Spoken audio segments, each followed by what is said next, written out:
Hello, today we're going to be going over two major reference resources within the field of philosophy. These are two online encyclopedias. There's the Internet Encyclopedia of Philosophy and the Stanford Encyclopedia of Philosophy. Today's tutorial will briefly guide you through how to use these encyclopedias to help you with your research. First, we'll need to start at the homepage for the McNeese Library. We'll need to go to the navigation bar on the left, and we'll hover over Guides. We'll go down a little bit, and we'll click More. If you haven't encountered these yet, these are LibGuides. These are carefully curated resources that have been put together by our librarians to introduce you to different topics. We'll scroll down, as these are in alphabetical order, and we'll go to Philosophy and Religion. There's a lot to see in this Philosophy LibGuide, but we're going to go down and click Internet Resources. Once you've clicked that, you'll see that the IEP and the SEP are both listed.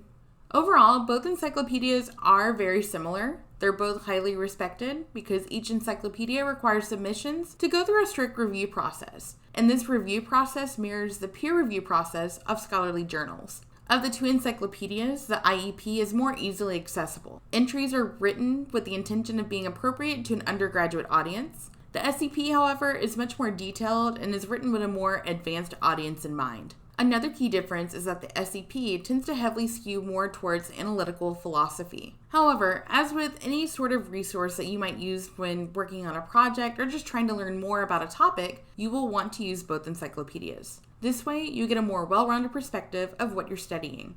To begin, we will start with the Internet Encyclopedia of Philosophy. Now that we are at the IEP, we can see that there's a simple search box. We have a navigation bar on the left, and then we have alphabetical entries at the top. But we can go down, and it shows that we can browse by topic. So we go to that drop-down box, and we see a variety of different traditions that we can go through. But we also have this navigation bar up top. So we'll go ahead and click on the letter A. Looking at the letter A, we can see that there is a mix of individual philosophers, philosophical traditions, questions within philosophy, and then in the case of philosophers who have contributed a lot to their field, such as Aristotle, the entry is broken up into different fields. If you have been following along in our Database Spotlight series, you may have noticed that we have been focusing our tutorials on the topic of end-of-life care within the scope of medical ethics. So we'll browse by topic, we'll scroll down, and under value theory, we have bioethics. Browsing by topic, we were able to look at a main topic, and then there are available subtopics. So let's go to the philosophy of medicine.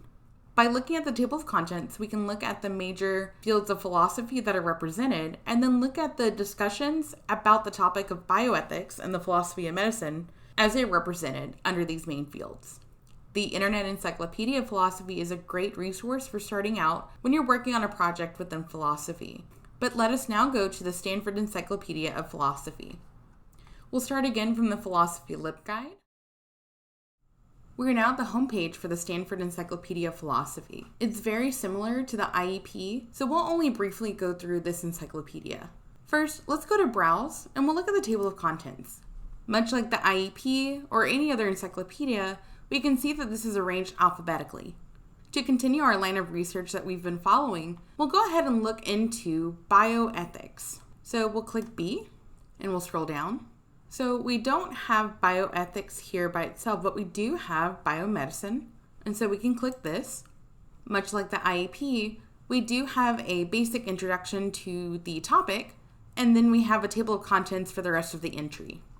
We see with the table of contents that the topic is broken down into several categories, and two of these categories are specifically about certain strains of philosophical thought within the topic.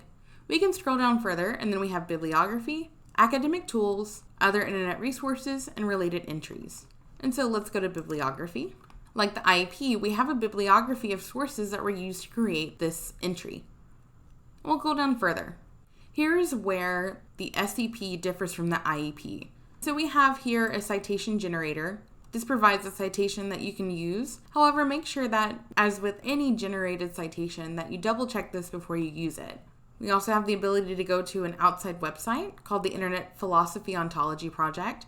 And there's also a bibliography at PhilPapers, which we'll be covering in a different video. You can click through these and see what comes up for you. Out of all these, the most important would be the related entries section. And this is a really special part of the SEP. And so we can come here to medicine. And so coming here, we have an entry for the philosophy of medicine. And reading through it can give you a basic understanding of that particular field. But as we look a little bit further, see, we have the claim that bioethics is generally considered to be a distinct field. And we can see that this entry links to a specific yet separate entry on theory and bioethics. And so we'll click this. Here we are at the entry for theory and bioethics. And again, this looks similar to the other entries that we've been through. But let's look for something more specific. Now we're going to type in our search term that we've been using, end of life. Typing in end of life and using our quotation marks brings us to a list of entries that uses that term. And so we can go here to voluntary euthanasia. Much like Wikipedia, the best part of an encyclopedia like this is that we get to start at one entry and then make our way from that one to another one and another, and then we end up going down this rabbit hole of this topic. This is a really great way of seeing the ways in which your topic can show up in a variety of different contexts that you probably hadn't considered.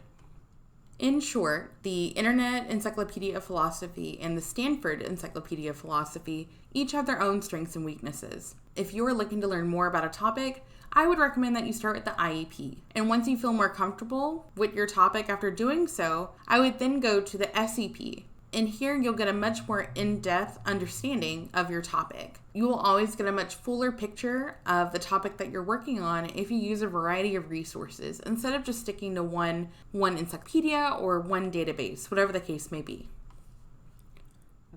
And this concludes our brief overview of the two most popular encyclopedias in philosophy. And even though these encyclopedias are not specific to the library, we're still more than happy to help with any part of your research project. So as always, please feel free to contact us and one of our librarians will get back to you. Thank you.